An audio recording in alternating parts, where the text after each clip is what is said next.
So sometimes you may forget the key to your lock, right? And as you look over here, this lock is not coming off unless you break it off. But that's just a waste, I think. And you can also try 3D printing keys that don't work, because if we go over here and try to put it in, it doesn't even fit. Probably need a different type of filament or something. Let me know if you got any tips for that. I accidentally just threw it at that. Yeah, I'm Elena's brother, and turn around the camera here. That's Elena there. So yeah. But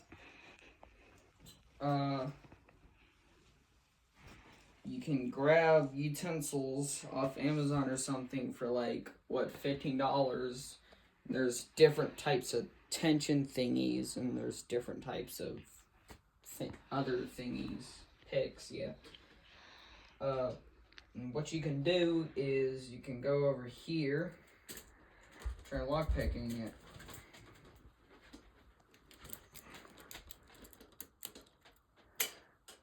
Like that. Oop. And I just get that off.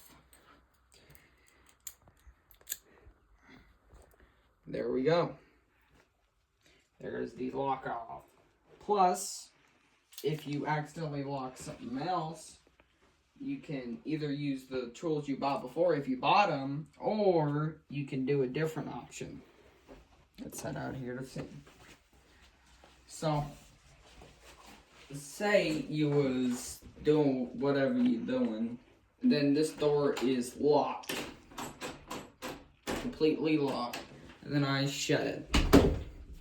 Now, if I don't throw my tools, and please don't step on them, but now you can't open it. You're Elena, try opening it. Like as hard as you can, dude. Yeah, it's not coming open. So you can either use the tools from earlier to kind of find your way around in there, get that little tension point, or what you can do is, it is locked again, and you can get a little screwdriver that's a flathead. You can put this flathead into there, and it'll work actually better than the pick itself for some reason. I'm sure there's probably specified ones for it, but anyhow, see ya. And if that helped, make sure to follow for more.